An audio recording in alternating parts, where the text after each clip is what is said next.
Friends, ಇವತ್ತು ತೊಂಡೆಕಾಯಿ ಪಲ್ಯ ಮಾಡ್ತಾಯಿದ್ದೀನಿ. ಪ್ಯಾನ್ಗೆ 2 ಟೇಬಲ್ ಸ್ಪೂನ್ ಎಣ್ಣೆಯನ್ನು ಹಾಕಿ ಅರ್ಧ ಸ್ಪೂನ್ ಸಾಸಿವೆ, ಅರ್ಧ ಸ್ಪೂನ್ ಜೀರಿಗೆ, ಅರ್ಧ ಸ್ಪೂನ್ ಕಡಲೆಬೇಳೆ, ಅರ್ಧ ಸ್ಪೂನ್ ಉದ್ದಿನಬೇಳೆಯನ್ನು ಹಾಕಿ ಫ್ರೈ ಮಾಡ್ಕೊಳ್ತಾ ಇದ್ದೀನಿ. ನಂತರ 3 strings of curry leaves, 2 medium size cut ಮಾಡ್ಕೊಂಡಿರೋ ಆನಿಯನ್ಸ್ ಹಾಕ್ತಾಯಿದ್ದೀನಿ. ಹಾಗೆ 3 ಗ್ರೀನ್ ಚಿಲ್ಲೀಸನ್ನು ಹಾಕಿ ಫ್ರೈ ಮಾಡ್ಕೊಳ್ತಾ ಇದ್ದೀನಿ. ನಂತರ 3 ಪಿಂಚಸ್ ಆಫ್ ಹಿಂಗ್ ಹಾಕಿ, 3 ಪಿಂಚಸ್ ಆಫ್ ಟರ್ಮರಿಕ್ ಹಾಕಿ ಈರುಳ್ಳಿ ಕಲರ್ ಚೇಂಜ್ ಆಗೋವರೆಗೂ ಫ್ರೈ ಮಾಡ್ಕೊಳ್ತಾ ಇದ್ದೀನಿ. ನಂತರ ನಾನು ಅರ್ಧ kg ತೊಂಡೆಕಾಯಿ ಕುಕ್ಕರಲ್ಲಿ 2 ವಿಷಲ್ಸ್ ಕೂಗಿಸ್ಕೊಂಡಿದ್ದೀನಿ. ಅದಕ್ಕೆ 1/2 teaspoon chilli powder, 3/4 spoon ಧನಿಯಾ ಪುಡಿ, ಅರ್ಧ ಸ್ಪೂನ್ ಪಿಂಕ್ ಸಾಲ್ಟನ್ನು ಹಾಕಿ ಮಿಕ್ಸ್ ಮಾಡ್ಕೊಳ್ತಾ ಇದ್ದೀನಿ. ಯಾವುದೇ ಫಂಕ್ಷನ್ ಮಾಡಿದ್ರೂ ಒಂದು ಪಲ್ಯ ಇರಲೇಬೇಕಲ್ವ, ಹಾಗಾಗಿ ಈ ರೆಸಿಪಿ ತೋರಿಸೋಣ ಅಂದ್ಕೊಂಡೆ.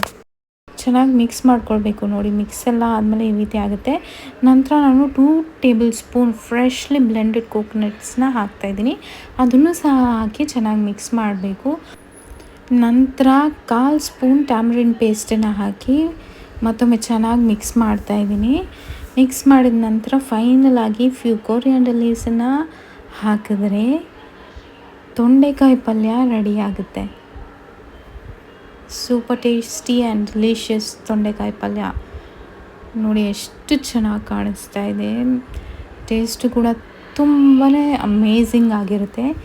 ಒಮ್ಮೆ ಟ್ರೈ ಮಾಡಿ, ಹೇಗಾಯ್ತಂತ ಕಮೆಂಟ್ ಸೆಕ್ಷನಲ್ಲಿ ತಿಳಿಸಿ.